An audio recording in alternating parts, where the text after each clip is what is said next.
आज का ये जो हमारा पॉडकास्ट है वो बहुत इंटरेस्टिंग होने वाला है, क्योंकि ये जो टॉपिक है this is very relevant for everybody, whether you are a male or a female, या फिर आप एक स्टूडेंट हो या फिर आपकी एज ज़्यादा है कम है, कोई फ़र्क नहीं पड़ता। क्योंकि एक ऐसी लॉन्गिंग है जो हम सबके अंदर है, that is that deep within we all want to be happy. But इसके पीछे की क्या साइंस है, क्या साइकोलॉजी है, आज हम उसको समझने वाले हैं। आज हम डीपली ये समझने वाले हैं what is the psychology of happiness. और उसके लिए हमारे साथ में आज हैं डॉक्टर मयूरिका दास, जिन्होंने पीएचडी करी हुई है साइकोलॉजी में। तो आई थिंक उनसे अच्छा और कोई नहीं हो सकता आज हमारे पास इस टॉपिक की डेप्थ में जाने के लिए। आपके हिसाब से अगर कोई खुश रहना चाहता है तो उसको अगर कुछ टिप्स देनी हो या कुछ सजेशंस देने हो तो वो क्या होंगे? संदीप जी, मेरे ख्याल से ना सब लोग खुशियों के बारे में बात करते हैं, लेकिन सबकी खुशियों को लेके समझ बहुत अलग अलग है। कुछ लोग पार्टी करके खुश होते हैं, वो एक्साइटेड महसूस करते हैं। कुछ लोगों को किसी तरीके का नशा करने के बाद जो रश मिलता है या जो रिलैक्सेशन मिलता है, दो अलग अलग ट्रिप्स हो सकते हैं, उसमें वो उसे खुशी बुलाते हैं। कुछ लोग अपने एक्सपीरियंसेस को या अचीवमेंट्स को उसे खुशी बुलाते हैं। तो पहले समझने की बहुत ज़रूरत है कि क्या सच में ये सारी चीज़ें खुशियाँ ही हैं? Is this really happiness? तो रिसर्चर्स ने इस टॉपिक के ऊपर रिसर्च किया है और पाया है कि ये सारी चीज़ें हैप्पीनेस नहीं है। अलग अलग ये जो एक्सपीरियंसेस है, जैसे कि जब आप नशा करते हैं तब आपके अलग न्यूरोकेमिकल्स रिलीज़ होते हैं, और जब आप लॉन्ग टर्म खुशी महसूस करते हैं, जैसे कि आपके कज़न का बच्चा, आप उसको पहली बार गोद में उठाएंगे, या कोई या अपने बच्चे को, या अपने ओ माय गॉड अपने बच्चे को right. You must be having kids, no? Yeah. How old are they? My daughter is 9.5 years old. Oh, that's good. So अपने बच्चे के साथ जब आप वक्त गुजारते हैं, या अपने पेरेंट्स के साथ या अपनी नानी के साथ, दादी के साथ जब आप बैठते हैं और वो जो एक कनेक्ट होता है ना, तो क्या वो खुशी है? सो रिसर्चर्स ने पाया है, एंड इनफैक्ट हार्वर्ड के स्टूडेंट्स को स्टडी करके भी ओवर लॉन्ग टर्म रिसर्च ये देखा गया है कि human connect is actually very close to happiness. इंसान से इंसान का जो कनेक्शन होता है, जब हम एक दूसरे की इमोशंस समझ पाते हैं, एम्पथाइज करते हैं एक दूसरे को, फिर चाहे वो इंसान से इंसान का कनेक्शन हो या इंसान से जानवर का कनेक्शन। बिल्कुल। Can we call it a connection between two living beings? Yes, we can call it a connection between two living beings, because अगर आप ही की इसी बात को आगे ले तो ऐसे लोग हैं जिनको गार्डनिंग करके खुशी होती है और उनको अपने पौधों से प्यार होता है। तो फिर आप सही कह रहे हैं, इंसान से इंसान का जो कनेक्ट है ना, कि मैं तुम्हारे साथ हूँ, मेरे ख्याल से वहाँ पे बहुत ज़्यादा खुशियाँ हैं। इसकी 3 लेयर्स मेरे को नज़र आ रही हैं। एक आ रही है ह्यूमन टू ह्यूमन, एक आ गई ह्यूमन टू एनिमल्स या ह्यूमन टू प्लांट्स, एक आ गई ह्यूमन टू थिंग्स। कोई कहता है मेरे को पैसे से प्यार है, राइट। तो इन तीनों में डिफरेंस क्या है? जब ह्यूमन टू ह्यूमन है या ह्यूमन टू लिविंग बीइंग्स है, हम समझ रहे हैं कि वो कनेक्ट ना एवोल्यूशनरीली बहुत ज़रूरी है, क्योंकि इंसान ने सीखा है कि अगर मैं अकेला रह जाऊंगा तो मेरे ज़िंदा रहने के चांसेस कम हैं। अगर मैं एक दोस्त बना लूँगा तो मेरे ज़िंदा रहने के चांसेस बढ़ गए। अब वो दोस्त मेरे साथ मेरा कुत्ता हुआ या मेरा लगाया हुआ आम का पेड़ हुआ, क्योंकि हमेशा से ह्यूमन बीइंग्स के पास इतनी ज़्यादा एबंडेंस नहीं थी जितनी आज के समय में है। Make sense. सो इसलिए ह्यूमन का दूसरे लिविंग बीइंग्स के साथ कनेक्शन बहुत एक वैलिड चीज़ है। तो it's a need basically. It's a need, it's not a desire और अ विश और अ वांट। इनफैक्ट रिसर्च कहता है कि जो लोग लोनली है, लोनली वर्सेस सॉलिट्यूड हम समझते हैं कि अलग चीज़ है। सॉलिट्यूड वो है जब इंसान खुद जाके एकांत में अपने आप को ढूंढ रहा है, जो ऋषि महाऋषि बहुत दिग्गज लोग ढूंढते हैं अपने आप को, वो एक अलग चीज़ है। लेकिन लोनली जब मुझे दूसरों के साथ रहना है, लेकिन मेरे शाइनेस के वजह से या कि फिर मेरे पुरानी एक्सपीरियंस के वजह से मुझे दूसरों के साथ घुलने मिलने में तकलीफ़ होती है, तो मैं लोनली हूँ।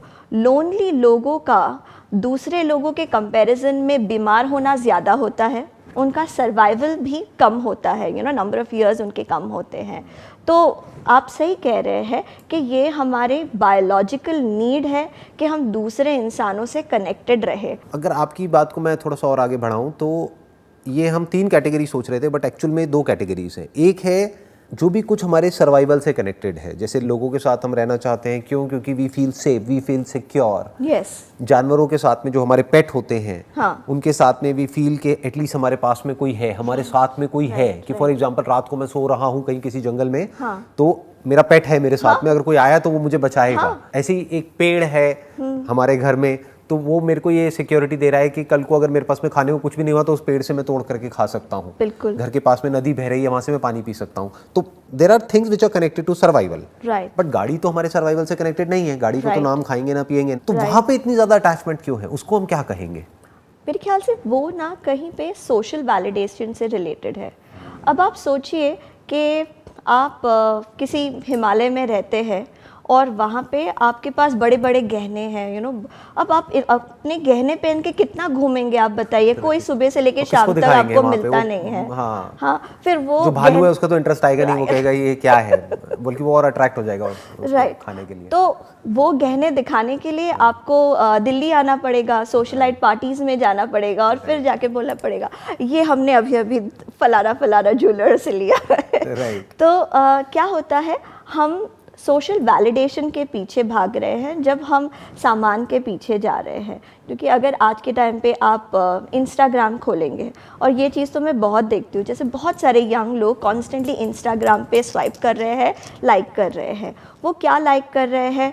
कपल्स गोल्स, वो लाइक कर रहे हैं बिलियनर गोल्स। एंड ये तो काफ़ी एक सिस्टमैटिक ब्रेन वॉशिंग मेरे ख्याल से कई सालों से हुई है, जो इसलिए इतनी हावी हो गई है। हमें ये बताया गया है कि जब आपके पास सामान होंगे, और छोटी मोटे सामान नहीं, बड़े सामान, ओके, महंगे सामान, ओके, तब आप खुश हैं, वरना आप खुश नहीं हैं।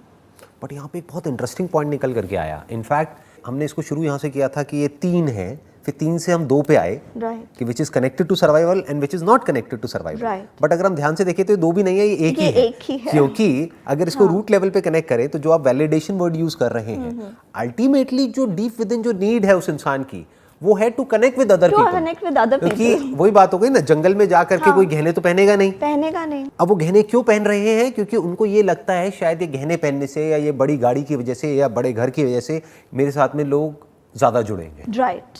जबकि ऐसा एक्चुअल में नहीं होता है, इसका ऑपोजिट होता है बहुत केसेस में। बिल्कुल। राइट। हम एक डिवाइड क्रिएट कर देते हैं अपने और सामने वाले के बीच में, शो ऑफ करके। राइट। तो हम और लोनली हो जाते हैं।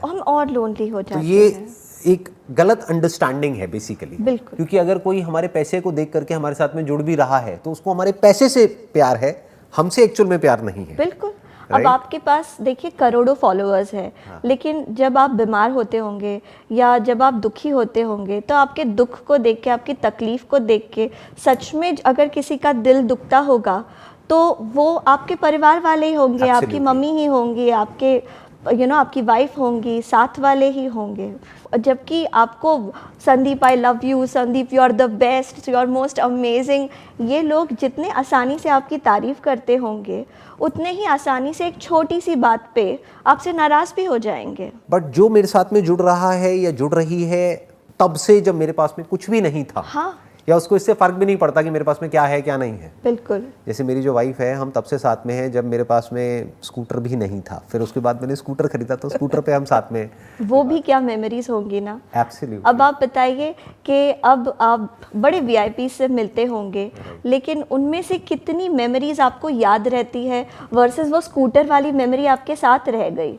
तो देखिए कहीं पे इसका पैसों से कोई खास लेना देना नहीं है। आई थिंक इसके ऊपर एक टेड टॉक भी है, आपने शायद देखी होगी वो टेड टॉक, जिसमें एक हार्वर्ड के प्रोफेसर हैं जो बता रहे हैं एक स्टडी के बारे में जो इतने साल तक हुई थी। आई थिंक अराउंड पता नहीं 100 साल तक हुई थी या 50 साल तक, वर्ल्ड की सबसे बड़ी स्टडी हैप्पीनेस के ऊपर। राइट। जिसमें पूरा ट्रैक किया गया कि लाइफ में किसी ने कुछ किया, किसी ने कुछ किया, किसी ने कुछ किया, कोई बहुत सक्सेसफुल हो गया, कोई तो कम प्रेसिडेंट हुआ, ही बन गया, कोई है जो प्रेसिडेंट बन गया, कोई है जो बहुत बड़ा एंटरप्रेन्योर बन गया, बिलियनर बन गया, कोई है जो इतना सक्सेसफुल नहीं हो पाया। लेकिन एंड में एक चीज निकल करके आई थी उस स्टडी में से, उन्होंने एक तरीके से एक लाइन में उसको पूरा सम अप कर दिया था कि जिसकी रिलेशनशिप अच्छी थी वो खुश था, जिसकी नहीं थी वो खुश नहीं था। Am I right? ऐसे ही कुछ था ना उसमें से जो निकला था उस स्टडी में से। तो कह सकते हैं कि जो हैप्पीनेस है उसका जो पहला पिलर है, अगर हम पिलर्स की ही बात करें, तो सबसे इंपॉर्टेंट और जो पहला पिलर है दैट इज अ कनेक्शन। तो व्हाट इज सेकंड, और क्या हो सकता है? हम जब अपने आप को ये मैसेज देने लगते हैं कि मैं खुश हूँ, तो धीरे धीरे हम उसके एविडेंस ढूंढने लगते हैं अपने लाइफ में। ठीक इसके विपरीत जब हम अपने आप को ये मैसेज देते हैं कि मैं दुखी हूँ, या मैं बहुत गुस्सा हूँ, या मैं इरिटेटेड हूँ लाइफ में, तो हम उसी चीज़ों की एविडेंस ढूंढते रहते हैं हमारी लाइफ में कि क्या कम है हमारे पास। जो आप कह रहे हैं ना कि जैसे हम अपने आप को बोलते हैं कि मैं खुश हूँ, जो अपने आप में एक बहुत ही डिफरेंट अप्रोच है लाइफ की तरफ। क्योंकि ज़्यादातर इंडिया में क्या होता है, जब कोई किसी से पूछता है हाँ भाई क्या हाल चाल, तो ज़्यादातर लोग क्या बोलते हैं, कट रही है। तो ये एक टिपिकल डायलॉग है, आपने सुना होगा, है ना, चल रहा है, हाँ, बस कट रही ठीक है, जिंदगी ठीक ठाक चल रही कहीं है। पे ना डर लगता है कि अगर हम बोल देंगे कि हम खुश हैं, नजर नहीं लग जाए नजर ना दूसरों लग की। जाए, राइट। खुश होने में भी डरते हैं। तो सोचिए कितना कॉम्प्लिकेटेड सिचुएशन है कि जहाँ अंदर से इच्छा है खुश होने की, लेकिन खुश होने से डर लगता है।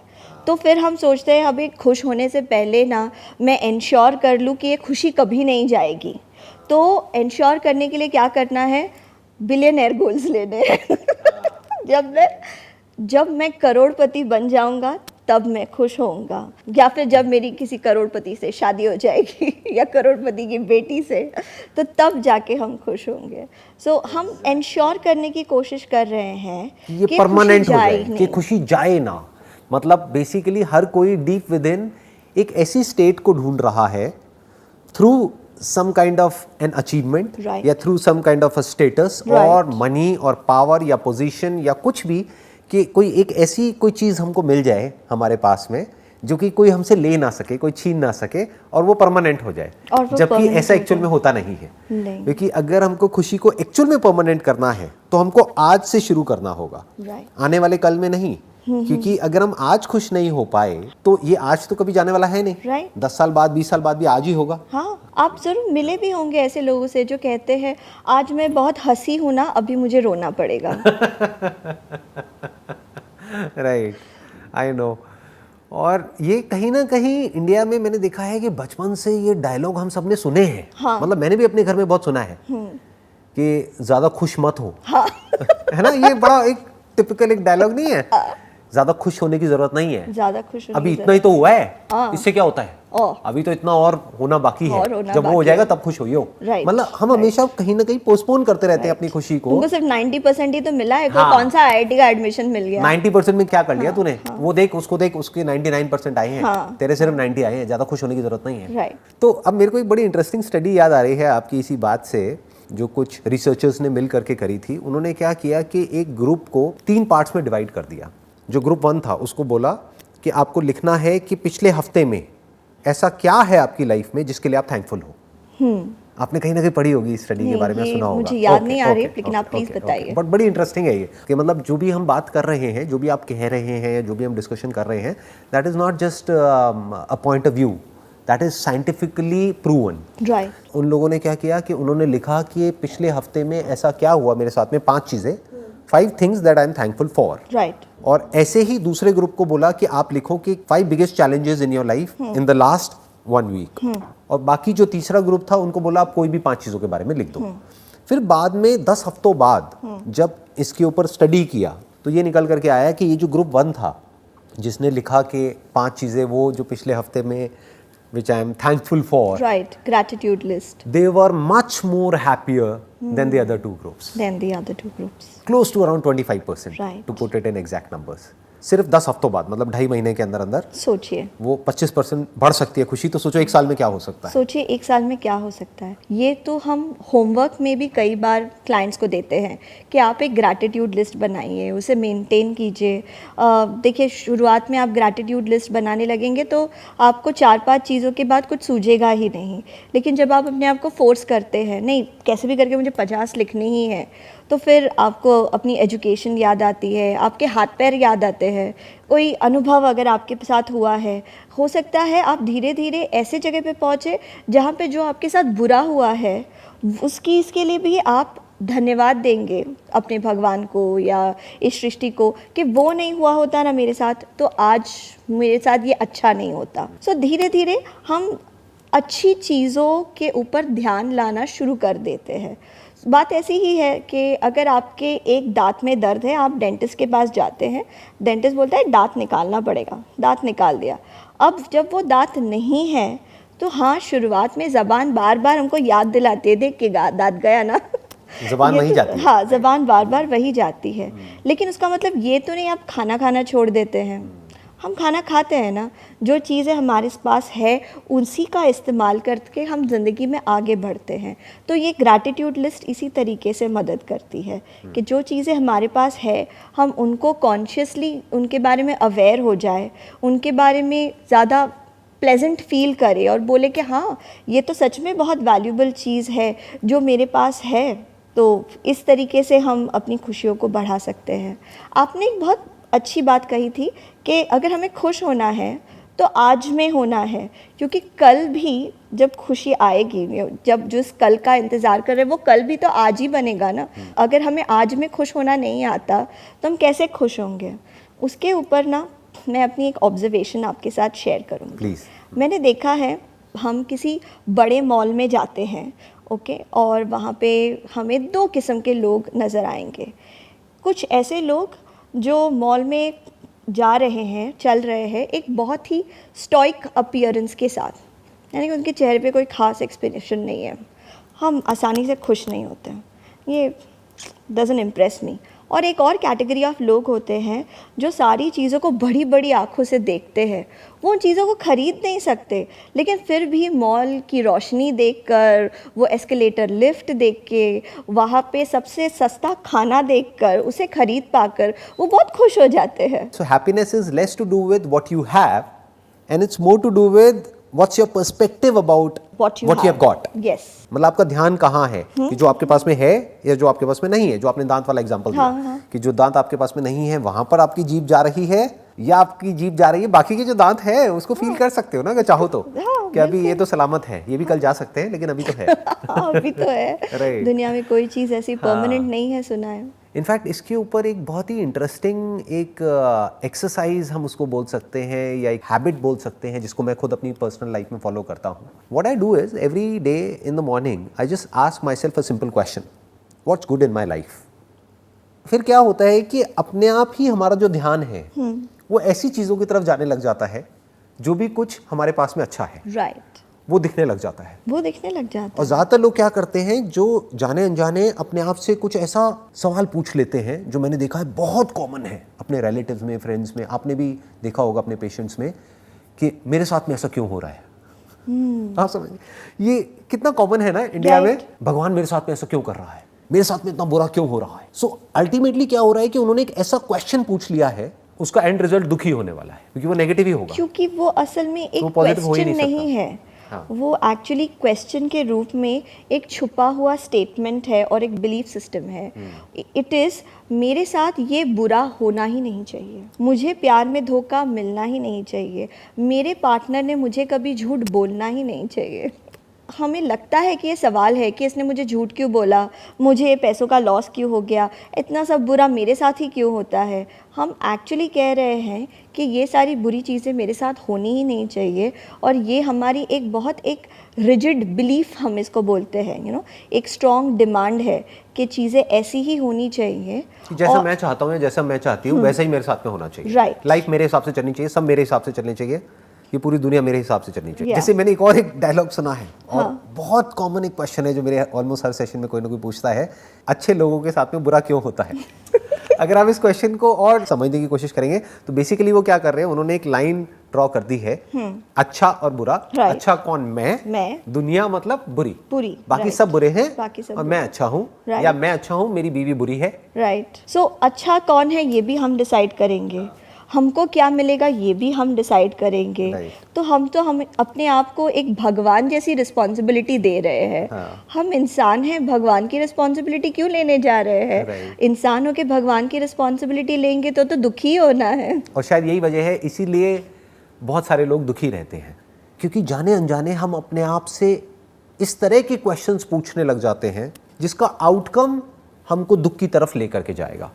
उसकी जगह पर अगर हम ऐसे क्वेश्चंस पूछें जिसका जवाब हमारे पास नहीं भी है, लेकिन हमको पता है कि उसका आउटकम कुछ अच्छा ही आएगा, जैसे मैंने अपने क्वेश्चन का आपको एग्जांपल दिया, what's good in my life, what's good in my life, इसका जो एंड रिजल्ट है वो दुख हो कैसे सकता है? It's not possible. It's not possible. क्योंकि मेरा ध्यान कहाँ चला गया, क्योंकि जैसे ही एक क्वेश्चन आता है ना माइंड में, तो एकदम से हमारा जो ध्यान है वो हमको दिखाने लग जाता है छोटे छोटे कुछ ऐसे मूवमेंट्स जो बहुत ही इनसिग्निफिकेंट होंगे किसी और पर्सन के पॉइंट ऑफ व्यू से, लेकिन that is real happiness. Right.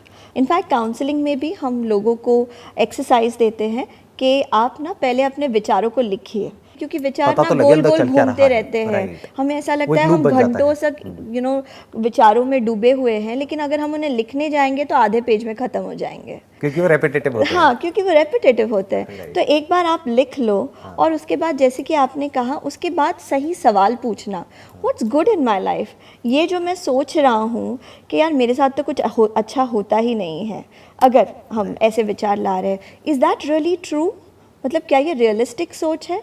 Okay, इस सोच का एविडेंस क्या है मेरे पास? क्या ये सोच मुझे फ़ायदा कर रही है या नुकसान कर रही है?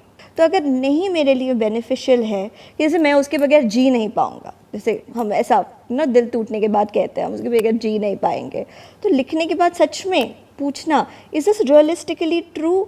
मतलब ऐसा कौन सा हॉस्पिटल है जहाँ पे डॉक्टर बोलता है कि अरे जल्दी इसकी गर्लफ्रेंड को बुलाओ, ये सांस नहीं ले पा रहा है। Make sense. मतलब what you are saying is कि अगर कोई बोलता है कि मैं ऑक्सीजन के बिना नहीं जी पाऊंगा, हाँ। तो समझ आता है। Right. पानी के बिना नहीं जी पाऊंगा, समझ आता है।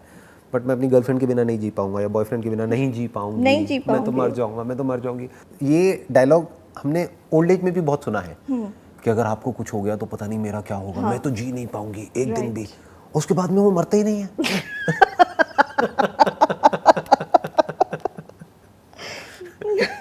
10 साल हो गए, 20 साल हो गए, घर वाले वेट कर रहे हैं और उन्होंने पेपर सारे रेडी कर रखे हैं कि अब साइन होगा। अब इनके बेचारे को वो मरता ही नहीं है। 20 साल, 30 साल, 40 साल चलते ही रहते हैं।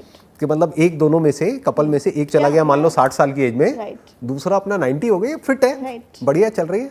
लेकिन जो इंसान पहले से कहता था कि भाई मैं अपने इन पार्टनर के बगैर मैं जी नहीं पाऊंगा, जी नहीं पाऊंगी, ओके, और पार्टनर के चले जाने के बाद वो फिजिकली नहीं मर रहे हैं, लेकिन मेंटली उन्होंने जीना छोड़ दिया है। किसी चीज़ में खुश नहीं होते, किसी और को खुश करने का मौका नहीं देते। लाइक यू नो, आपके भाई बहन आपको बोलते कि चलो हम बाहर चलते हैं, नहीं नहीं नहीं, मुझे नहीं करना, मुझे नहीं चलना। तो हमने अपने आप को जो सजेशन दिया है कि भाई मुझे नहीं यू नो मुझे खुश नहीं होना चाहिए, क्योंकि मैं पूरी जिंदगी ये कहता आया हूँ कि मैं उसके बिना नहीं जी सकता, तो now I have to prove it. Yes. Now it's time to prove it. Now it's time to prove that. और ऐसा करके वो अपने साथ के दूसरे परिवार लोगों का जीना मुश्किल कर सकते हैं।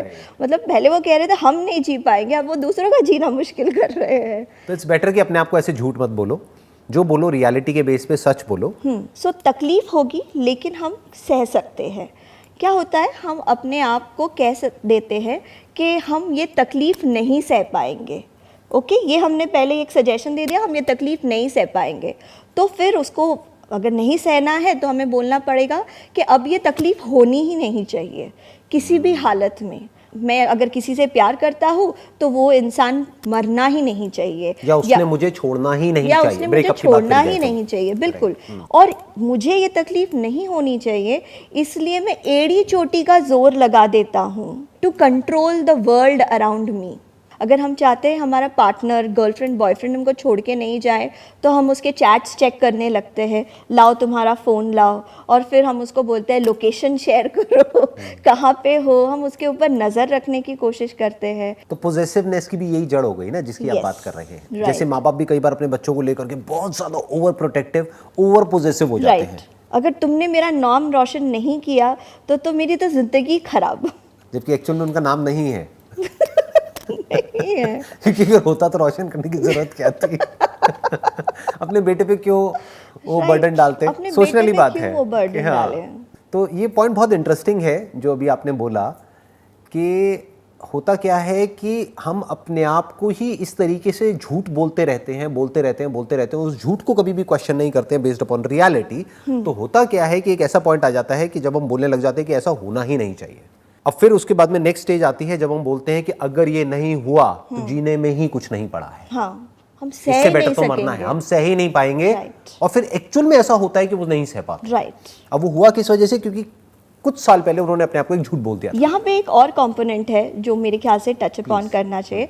मुझे लगता है कि लोग ना ये तो कहते ही है मैं सह नहीं सकूंगा, वो ये भी कहते हैं मैं माफ नहीं कर सकूंगा, या तो खुद को या सामने वाले को। तो यहाँ से पैदा होती है रिग्रेट या anger, anger, frustration, hopelessness, revenge. Revenge. फिर उसके बाद इंटरनेट पे जाना, सामने वाले इंसान के बारे में गलत सलत लिख या उसकी देना। शादी में जाकर के सीन क्रिएट करना। या मूवीज में देखा है हमने। मूवीज एक बहुत बड़ी फसाद की जड़ है। हाँ। क्योंकि मूवीज हमको स्क्रिप्ट्स देती है, जिन स्क्रिप्ट्स को हमको फॉलो करना होता है। स्क्रिप्ट्स जैसे कि उसकी इज्जत लुट गई इसलिए उसने आत्महत्या कर ली, या फिर उसकी गर्लफ्रेंड ने उसको छोड़ दिया और वो पागल हो गया। राइट। और फिर अगर लड़की ने या फिर जो भी मैं जिससे प्यार करता हूँ उसने अगर मेरे प्यार को एक्सेप्ट नहीं किया तो मैंने खून से चिट्ठी लिख के भेजी। यार ब्लड डोनेट कर देते, किसी के दुआएं काम मिल आ जाता। जाती। राइट। खून से चिट्ठी, ऐसा होता है अभी भी होता है। unfortunately। अच्छा, आपको पता होगा। हाँ। Yes। तो बेसिकली क्या है कि जिस तरह के क्वेश्चंस हम अपने आप से पूछते हैं या जिस तरह की बातें हम अपने आप को बोलते हैं या जो भी हम मानते हैं, हमारा पूरा जो फिजियोलॉजिकल सिस्टम है या जो बायोलॉजिकल सिस्टम है, जो साइकोलॉजिकल सिस्टम है, जो भी हमारी ब्रेन है, वो उसको सर्च करने में लग जाती है। या ये कह लो, अगर हमने कोई क्वेश्चन पूछा तो वो उसका आंसर ढूंढने में लग जाती है हमारी ब्रेन। अगर हमने अपने आप को कुछ ऐसा मान लिया है तो हमारी ब्रेन उसको सर्च करने में लग जाएगी, उसके फिजिकल लेवल पे भी मैनिफेस्टेशंस होने लग जाएंगे। फिर जितने वो मैनिफेस्टेशंस होंगे साइकोलॉजिकली हम अपने आप को बोलेंगे देखो वही हो रहा है जो मेरे को लगता है, तो वो और रीइंफोर्स हो जाएगा। जितना वो रीइंफोर्स होगा फिजिकल मैनिफेस्टेशंस और स्ट्रांग होते चले जाएंगे। तो बेसिकली एक लूप बन जाएगा, जिस लूप से बाहर निकलना एक पर्सन के लिए मुश्किल होता चला जाएगा जैसे जैसे टाइम निकलेगा। तो इससे बेटर क्या है कि अपने जो भी उल्टे सीधे बिलीव्स हैं उसके ऊपर क्वेश्चन मार्क लगाओ। It must be based upon reality. फालतू की बातें नहीं बोलनी है, ना खुद को ना किसी और को। दूसरा, अगर क्वेश्चन पूछने ही है अपने आप से तो ढंग के क्वेश्चन पूछो, बजाय ये क्वेश्चन पूछने के कि भाई मेरी लाइफ इतनी बुरी क्यों है, क्योंकि फिर तो हजारों रीजंस ऐसे हमको दिखेंगे कि उस पॉइंट को प्रूव कर देंगे कि मेरी लाइफ बुरी है। उससे अच्छा ये है कि अपने आप से ऐसे क्वेश्चंस पूछो कि मेरी लाइफ अच्छी क्यों है। मेरी लाइफ अच्छी क्यों है, या लाइफ अच्छी क्यों है, मेरी भी हटा देते हैं बीच में से। लाइफ इतनी सुंदर लाइफ क्यों इतनी है? अच्छी क्यों है, राइट। तो आपको धीरे धीरे उसके एविडेंसेस मिलने लगेंगे। आप एक ऐसा कर सकते हैं कि अपने आप को सजेशंस दीजिए। जैसे पहला तो आपने जैसे कहा कि खुद को सजेशंस देना कि मेरी लाइफ अच्छी है। दूसरा मैं कहूँगी बहुत ज़्यादा हम डिमांडिंग नहीं बने, थोड़े प्रेफरेंशियल बने। प्रेफरेंशियल का मतलब है कि यार मुझे BMW चाहिए, मिलेगी तो अच्छा है, नहीं मिलेगी तो मारुति से काम चला लेंगे। Good point. लेकिन ऐसा नहीं कि हम हमारे खुश होने को पोस्टपोन कर देंगे या फिर या हम उसके साथ जोड़ देंगे। ऐसा नहीं कि हम टॉलरेट करना बंद कर देंगे। सो प्रेफरेंस होता है कि अगर मेरी इच्छा है जो वैलिड है, अगर वो मिले तो अच्छा है, नहीं मिले तब भी मैं इसे सहन कर सकता हूँ। सो प्रेफरेंशियल होना एक और तरीके से अच्छा है क्योंकि वो हमारे विचारों में फ्लेक्सिबिलिटी लाता है। देखिए, एक इंटेलिजेंट ब्रेन हमेशा एक फ्लेक्सिबल ब्रेन होता है क्योंकि वो एक काम करने का सिर्फ एक ही रास्ता नहीं जानता, वो 10 रास्ते ढूंढ के निकाल सकता है कि हम इस काम को कैसे करेंगे। तो इंस्टेड ऑफ बीइंग रिजिड, अगर हम फ्लेक्सिबल और प्रेफरेंशियल बनेंगे वो हमारे काम आएगा। और ख़ुद को माफ़ करने के लिए रेडी होना पड़ेगा कि यार मेरा एंट्रेंस क्रैक नहीं हुआ, वो मुझे छोड़ के चली गई, या फिर फलाना ने मुझे शादी का प्रॉमिस किया था लेकिन अभी वो US चला गया मुझे छोड़ के। It's okay, I can forgive him, I can forgive my self. ज़्यादातर ऐसा होता है कि उस टाइम पे वो बुरा लग रहा होता है और बाद में जाकर के इंसान बोलता है अच्छा हुआ। हाँ है ना, कितने लोगों के साथ ऐसा होता है। मैं ठीक कह रहा हूँ, गलत कह रहा हूँ, ऐसे आई होता है। होप बहुत सारे लोगों के साथ, देखिए जिनकी सोच ये है कि आज में खुशी है, तो वो कल की मिस्टेक्स पे हंसेंगे, कि जो उन्होंने कल मिस्टेक्स की थी पास्ट में उसके ऊपर हंसेंगे, और वो फ्यूचर में भी मिस्टेक्स करने को रेडी होंगे। बिल्कुल। एंड क्योंकि वो मिस्टेक्स करने को रेडी है इसलिए वो ज़्यादा चीज़ें ट्राई करेंगे और ज़्यादा सक्सेसफुल होंगे और ज़्यादा ग्रो करेंगे। तो अभी तक हमने 2 पिलर्स को कवर कर लिया है। First was connection, a genuine heart to heart connection. Right. दूसरा हमारा पॉइंट हो जाता है ग्रैटिट्यूड, एंड एक्सेप्टेंस। ग्रैटिट्यूड जिसमें हमने सिर्फ ग्रैटिट्यूड को ही नहीं कवर किया, हमने हाँ, एक्सेप्टेंस को भी कवर कर लिया। acceptance को भी cover acceptance of what is, कि जो भी कुछ अच्छा है हमारी लाइफ में, किसी तरह से ऐसे हम क्वेश्चंस पूछें या इस तरह की अफर्मेशंस दें कि हमारा ध्यान उसकी तरफ चला जाए। अब अगर इस सेशन को कंक्लूड करना हो और अगर कोई तीसरा पिलर की अगर हमको बात करनी हो तो वो क्या होगा? संदीप जी, मुझे लगता है कि कहीं पे हम खुश हैं, हमें जो मिल रहा है हम उन सारी चीज़ों को अप्रिशिएट कर रहे हैं, हम अपनी गलतियों के लिए खुद को, दूसरों को फॉरगिव कर रहे हैं, एक्सेप्टेंस दिखा रहे हैं, ये सब सही है। लेकिन फिर उसके बाद भी ना इंसान में एक चाह होती है, एक यर्निंग होती है फॉर ग्रोथ। अब ये ग्रोथ कई लोग सोचते हैं फाइनेंशियल ग्रोथ ही होना चाहिए, मोस्ट लोग उसको वैसे ही इंटरप्रेट करेंगे, लेकिन मुझे लगता है कहीं पे मीनिंगफुल ग्रोथ होने की ज़रूरत है। आपने दो वर्ड्स यहाँ पर यूज करे, एक मीनिंगफुल और एक ग्रोथ। तो Right. पहले तो इसको समझते हैं कि मीनिंगफुल क्या है और मीनिंगलेस क्या है, Right. फिर इसको समझेंगे कि ग्रोथ क्या है। मीनिंगफुल ग्रोथ एक ऐसी चीज़ है जो हमें एज इंडिविजुअल्स स्ट्रॉन्गर इंडिविजुअल बनाता है, हमारी पर्सनालिटी को स्ट्रॉन्ग करता है, हमारी सहन शक्ति को बढ़ाता है, हमारे दूसरों को इन्फ्लुएंस करने की शक्ति को बढ़ाता है, you know, in a positive way. कि क्या, जैसे आप अपने काम से कई लोगों को पॉजिटिवली इन्फ्लुएंस कर रहे हैं, 10 सालों में लोगों का भी आपके वीडियोस को देख के लाभ हुआ है। 10 सालों में आपने भी नोटिस किया होगा कि आप वही जगह पे नहीं है जहाँ पे आप पहले थे। बहुत मेजर डिफरेंस है, क्योंकि अगर मैं खुद अपनी पुरानी 10 साल पुरानी वीडियोस उठा करके देखता हूँ, हाँ, तो वो एक अलग पर्सन था, ये एक अलग पर्सन है, एक अलग Right. पर्सन है। आप यहाँ पे आए, लेकिन आपने कंट्रीब्यूट क्या किया अपने सोसाइटी को, इस दुनिया को, ओके, आपने किस तरीके की जर्नी की, ये सारा चीज़ बताता है कि क्या आपकी ग्रोथ मीनिंगफुल रही कि नहीं। एक ऐसी ग्रोथ जिससे आपका फ़ायदा हो रहा है, लेकिन साथ ही साथ दूसरों का भी फ़ायदा होता है और आप इसमें एक खुशी ढूंढ पाते हैं। क्या हम यहाँ पे ये वर्ड यूज कर सकते हैं, कंट्रीब्यूट करना, कि आप क्या Contribute कंट्रीब्यूट कर रहे हैं, आप क्या कंट्रीब्यूट कि कर रहे एज एन हैं? एंटरप्रेन्योर या एज अ पर्सन आप क्या कंट्रीब्यूट कर रहे हैं इस सोसाइटी में, बजाय कि आप यहाँ से क्या ले रहे हैं, क्या ले रहे हैं। उसको हम मीनिंगफुल बोल सकते हैं। और ये जो ग्रोथ वर्ड आप यूज कर रहे हैं, what do we mean by growth? क्योंकि ग्रोथ सुनते ही सबसे पहले माइंड में क्या आता है कि आज फॉर एग्जांपल मैं एक एंटरप्रेन्योर हूं, तो ग्रोथ सुनते ही माइंड में लोगों के क्या आएगा, जो Dollar टिपिकल जो sign और entrepreneur rupee sign। Right, dollars, अब तो बिटकॉइन आ गया तो दिमाग में क्या आएगा कि पहले मेरे अकाउंट में x पैसा था, अब 2x हो गया, पहले हमारी रेवेन्यू x थी, अब 2x हो गई, अब 5x हो गई, अब हमारे 2 साल बाद का टारगेट ये है, 5 साल बाद का ये है। इसी को लोग ग्रोथ समझते हैं। Right. तो इज इट मीनिंगफुल ग्रोथ और मीनिंगलेस ग्रोथ? जैसे कि मैं आपको एक उदाहरण देती हूँ कि आप ही की तरह मैं भी वीडियोस बनाने की कोशिश करती हूँ। मेरा एक अपना यूट्यूब चैनल है जहाँ पे मैं कुछ ऐसे टॉपिक्स पे डिस्कशन करने की कोशिश करती हूँ जिन पे साधारणतः डिस्कशन सिर्फ क्लिनिक के बंद दरवाज़ों में ही होता है। तो किस नाम से आपका चैनल? योर सर्वाइवल मॉडल मेरे चैनल का नाम है। इस पे मैं सॉल्यूशंस को डिस्कस करने की कोशिश करती हूँ।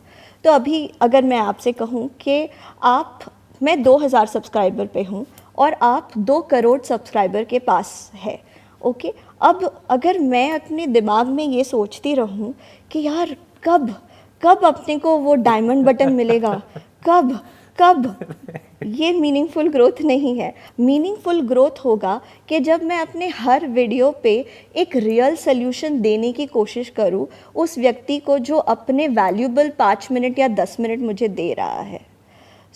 मैं हर वीडियो के साथ अपने कंटेंट को अगर उभारूं तो वो मीनिंगफुल ग्रोथ होगा। तो आप कह रहे हैं कि बेसिकली ग्रोथ का मतलब ये है कि हमारी जो स्किल है वो कितनी इंप्रूव हो रही है, नॉट कि एक्सटर्नली हम कितना ग्रो कर रहे हैं। राइट। जैसे आपने अगर अपना ही एग्जांपल दिया, तो आपके लिए ग्रोथ का मतलब ये नहीं कि अब मेरे इतने सब्सक्राइबर्स हैं तो अब इतने हो जाएं, राइट, या इतने व्यूज हो जाएं। Right. For you growth means कि चाहे कम लोग देखें, लेकिन उनको फायदा हो, बिल्कुल, उनकी लाइफ इंप्रूव हो, चाहे 100 की हो, लेकिन एक्चुअल में इंप्रूव होनी चाहिए। वो तभी हो सकती है जब आपकी वो स्किल होगी।